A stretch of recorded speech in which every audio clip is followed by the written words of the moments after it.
Do you want to know how to spot a good snack from a bad snack? Look no further because I'm about to tell you, or at least share with you my opinion, which I feel like is pretty educated. And yes, I will caveat, it depends on your personal biology. We are all bio-individual beings and we react to food differently, but I will tell you from my personal life experience, figuring out what a good snack and a bad snack meant for me completely changed my life. And actually, it led me down the path of making better for you snacks and literally turned it into a business called Honeycut.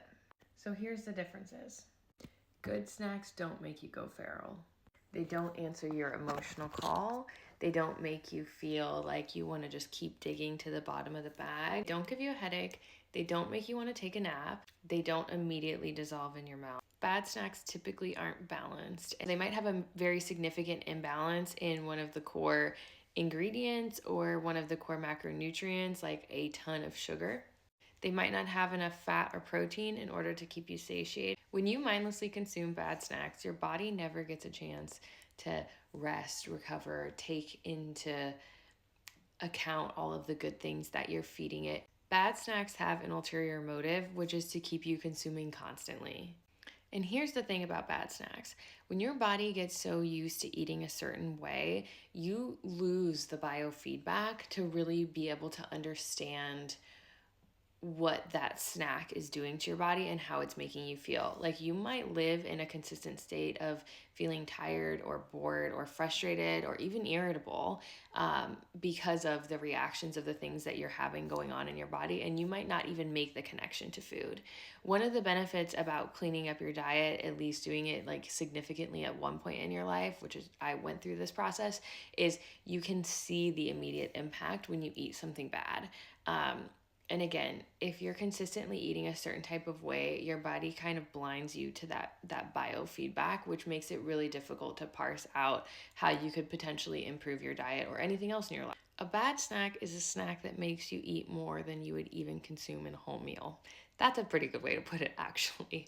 And a good snack isn't going to do that. A good snack is going to help tide you over and make you feel good and full and satiated and complete. Tough thing about it, particularly being in America at this day and age, is that there have been a lot of companies that have been around for decades and decades and decades, some of them even 100 years plus, that have spent so much money, time, and energy, full teams and buildings of people, optimizing their products so that you are locked in the consumption cycle and continuing to eat them constantly and being obsessed with them and craving them and never being able to put them down. And in a lot of cases, the average consumer doesn't know really what's going on in these snacks. The only people that really know are super conscious consumers who do a ton of research, which means that they're going to be at the grocery store for hours before they feel comfortable walking out with anything. And the companies themselves, which invested millions of dollars to make the products really addictive.